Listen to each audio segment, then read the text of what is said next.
By the early 1300s, King Philip IV was transforming France into a centralized state, ending centuries of feudal fragmentation to place every lever of power under his direct control. But centralization required massive funding. To maintain a professional administration and fund his military campaigns, Philip needed a level of liquid wealth that the French treasury simply did not possess. Whenever he tried to raise those funds, he hit the same two roadblocks.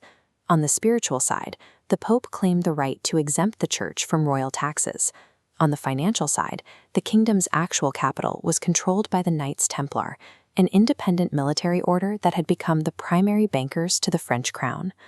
To secure the money he needed, Philip would commit atrocities that horrified the medieval world. But as he dismantled his rivals, a separate crisis was festering within his own palace, one that would ultimately extinguish his own bloodline.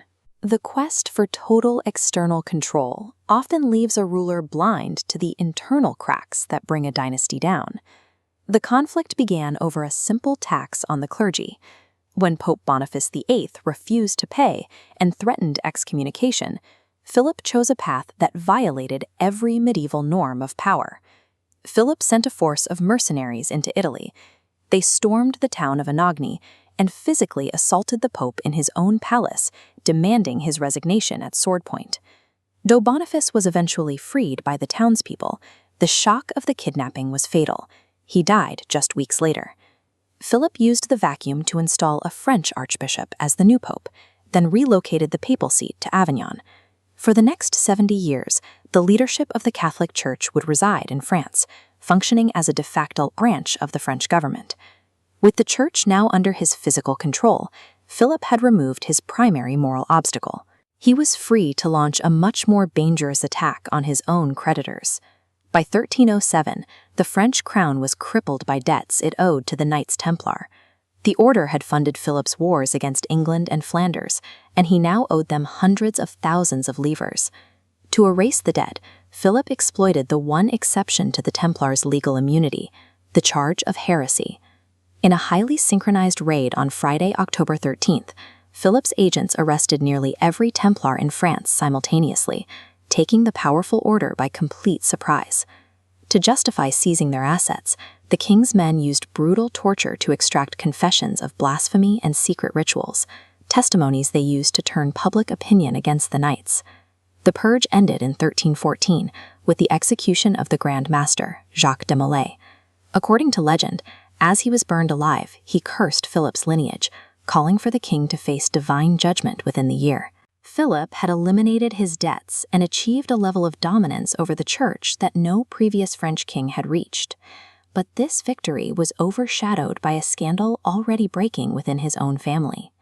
In early 1314, Philip's succession seemed secure. He had 3 adult sons, each married to a princess of a powerful neighboring house. The unraveling began when Philip's daughter, Queen Isabella of England, noticed a pair of specific accessories worn by 2 knights of the French court during a royal visit. They were embroidered silk purses. Isabella recognized them because she had personally gifted them to her sisters-in-law. The sight of the knights wearing them in public exposed a long-running royal affair. Philip's response was swift and merciless. The knights were executed in a gruesome public display, while the princesses were stripped of their status and locked in prison. While this was a personal scandal, its political impact was catastrophic. It cast a permanent shadow of illegitimacy over the royal bloodline, just as Philip needed to ensure his legacy. Philip IV died unexpectedly later that same year. He left behind a kingdom he had worked to make invincible, but no plan for what would happen if his sons failed to produce heirs. Over the next 14 years, his 3 sons took the throne in rapid succession. One by one, they died young, leaving the kingdom in a permanent state of emergency. With their wives imprisoned or dead following the scandal, the 3 brothers struggled to maintain the succession, each eventually dying without a legitimate son to follow him. When the final brother died in 1328, the direct Capetian line, which had ruled France for over 3 centuries, officially ended. To prevent the crown from passing to Philip's daughter, the French nobility invoked Salic law, a rule used to block female inheritance.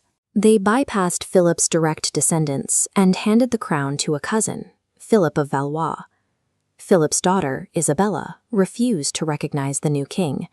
She argued that her son, King Edward III of England, was the closest living male relative to the dead kings and the true heir to France.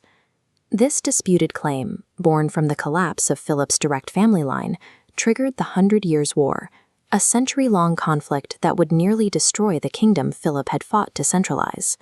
Philip IV broke the Church and the Templars to make the French crown the most powerful institution in Europe, yet the secure future he sought lasted barely a decade. In the end, his legacy wasn't a lasting dynasty, but a century of destruction, fueled by the very absence of the heirs he needed most.